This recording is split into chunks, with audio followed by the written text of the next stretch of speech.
মাঝে এই বিয়া সম্পর্ক স্বামী স্ত্রীর সম্পর্কের মাঝে ফাটল ধরে কোন সময় এইটাও জানিয়ে রাখা দরকার। বলে স্বামী স্ত্রীর সম্পর্কের মাঝে ফাটল ধরে তৃতীয় ব্যক্তির ঢুকার কারণে স্বামী স্ত্রীর সম্পর্কের মাঝে ফাটল ধরে। বলে তৃতীয় ব্যক্তি কিতা কথাগুলা খোয়া জরুরি চাব হল।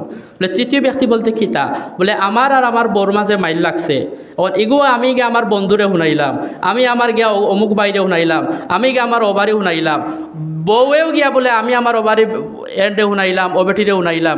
এইভাবে আরও তিনজন আইয়া আপনার গড় আইয়া লাগাইল মায়ের, এই না হজুরতে দিলা, এই না আর হজুরতে দিলা। এইভাবে গড়টা নষ্ট হয়, এইভাবে এই সাংসারিক জীবনটাও নষ্ট হয়, এইভাবে এই দাম্পত্য জীবনের মাঝেও ফাটল ধরে।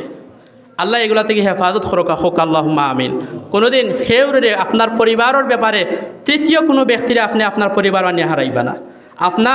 আপনি স্বামী স্ত্রীর সম্পর্কের মাঝে কোনোদিন তৃতীয় কোনো ব্যক্তিরা আপনার এই সম্পর্কের মাঝে এই দাম্পত্য জীবনে আপনি আনিয়ে হারাইবা না। ও এগো আমার মাঝে শয়তান অকলটাই হামাইছেন। আল্লাহ বুঝার তৌফিক দোকা হোক।